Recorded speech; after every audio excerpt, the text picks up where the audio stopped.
এদিকে কুষ্টিয়ার দৌলতপুর সীমান্তে পুশিন করা ১২ জনকে পতাকা বৈঠকের পর ফিরিয়ে নিয়েছে ভারতীয় সীমান্তরক্ষী বাহিনী বিএসএফ। শুক্রবার ভোরে দৌলতপুর উপজেলার প্রাগপুর সীমান্ত দিয়ে নারী শিশুসহ ১২ জনকে বাংলাদেশে প্রবেশ করানো হয়।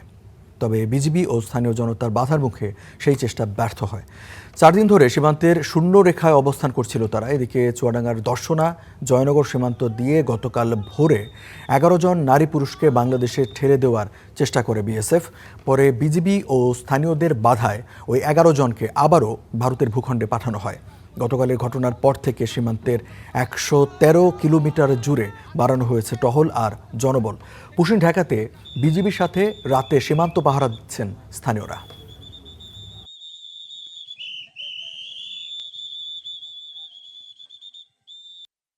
সীমান্ত এলাকায় ৬ বিজিবি সর্বোচ্চ সতর্ক অবস্থায় রয়েছে।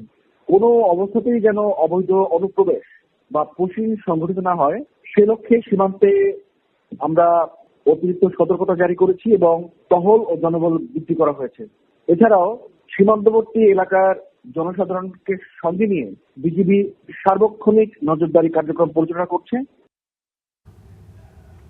দর্শক, সীমান্ত পরিস্থিতি জানবো। আমাদের সহকর্মী চুয়াডাঙ্গা থেকে যুক্ত হয়েছেন জহির রায়হান সোহাগের কাছ থেকে জানতে চাইবো চুয়াডাঙ্গার সীমান্তের এখন কি পরিস্থিতি, বিজিবির অবস্থান কেমন এবং স্থানীয়রাও তাদের সাথে যোগ দিচ্ছেন আমরা জানতে পারছিলাম। কি অবস্থা এখন?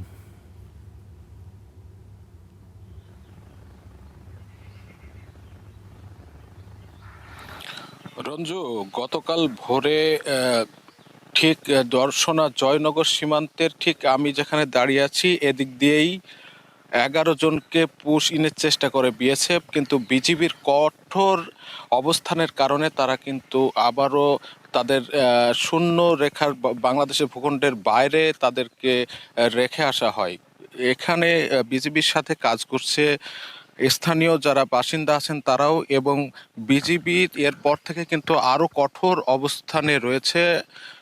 এবং চুয়াডাঙ্গা ৬ বিজিবির যিনি অধিনায়ক আছেন তিনি আমাদেরকে জানিয়েছেন যে এরপর পরে কিন্তু লোকবল বৃদ্ধি করা হয়েছে, একই সাথে টহলও বৃদ্ধি করা হয়েছে সীমান্তের বিভিন্ন পয়েন্টে।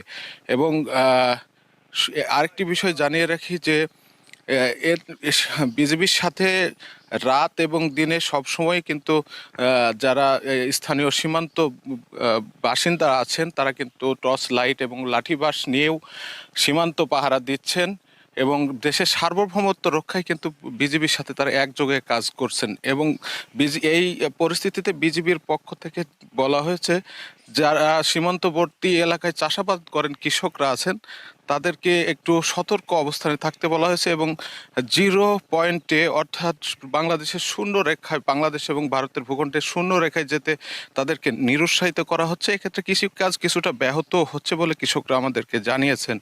এছাড়া গত ৩১ মে বাংলাদেশের আমাদের যে দর্শনার বারাদি সীমান্ত আছে এখান থেকে কিন্তু নারী ও পুরুষ সহ এবং তার ভিতরে শিশু ছিল ১০ জনকে অবৈধভাবে অনুপ্রবেশের দায়ে আটক করে বিজিবি এবং তাদেরকে দর্শনা থানায় সোপর্দ করা হয়।